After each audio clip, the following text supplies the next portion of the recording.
વાતાવરણમાં ઠંડક વધવાના કારણે ઘણીવાર શરદી કફ ઉધરસ થઈ જતા હોય છે અને ગળામાં પણ ખરાબી થઈ જતી હોય તો ભયંકરમાં ભયંકર શરદી કફ ઉધરસ કે પછી ગળાની ખરાબી દૂર થશે તો જેમના માટે આપણે 1 નંગ લીંબુ લેવાનું છે અને તેને આ રીતે આપણે ગેસની ફ્લેમ ચાલુ કરી અને શેકી લેવાનું છે।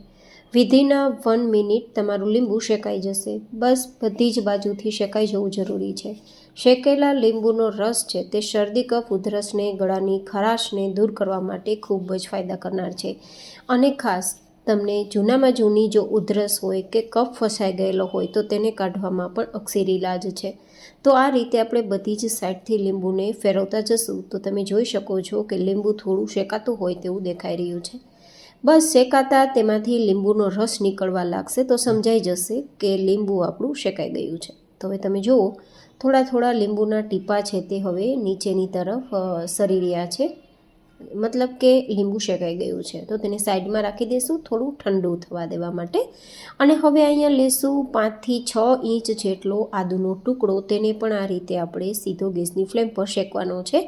છાલ કાઢ્યા વગર જ શેકવાનો છે કારણ કે આપણે છાલ છે તે પછી કાઢવાની છે। શેકેલું આદું છે તે પણ શરદી કફ ઉધરસને દૂર કરવામાં અકસીર દવા છે। જો તમને કોઈ પણ પ્રકારનો ફાયદો ના થતો હોય, ભયંકર શરદી કફ અને ઉધરસ ફસાઈ ગયો હોય તો આ રીતે જરૂર ટ્રાય કરજો। તો આદું છે તેને પણ આપણે શેકી લીધું છે। તો હવે બંને વસ્તુ થોડી હળવી ઠંડી થાય પછી તેની આપણે પહેલાં તો આદુની છાલ કાઢી લેશું। ગાઈઝ આપણે માત્ર 1 ચમચી જેટલો આદુનો રસ તૈયાર કરવાનો છે। દિવસમાં 2 વાર આ રેમેડીનો ઉપયોગ કરવાનો છે અને જો નરણા કોઠે અથવા ખાલી પેટે થાય તો ઝડપથી ફાયદા થશે। અને બીજું કે જ્યારે પણ તમારે રેમેડીનો ઉપયોગ કરવાનો હોય ત્યારે જ બનાવવાનો છે, બનાવીને સ્ટોર નથી કરવાનું।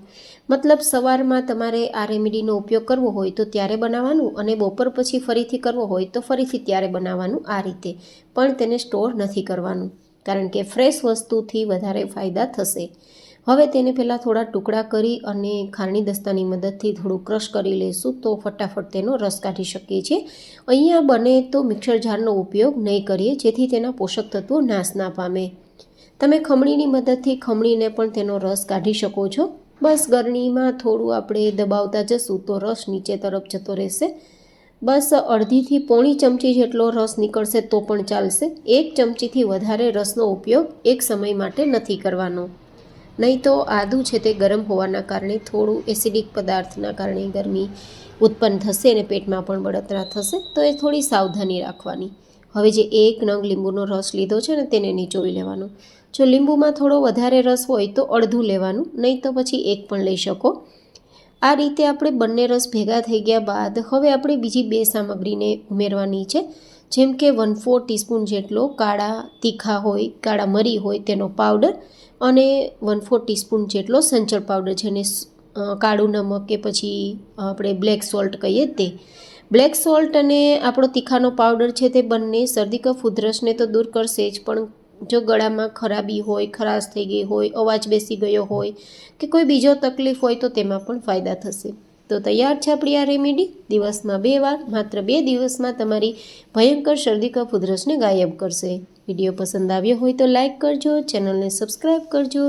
ફરી મળીશું નેક્સ્ટ વિડીયોમાં, ત્યાં સુધી stay healthy and stay happy.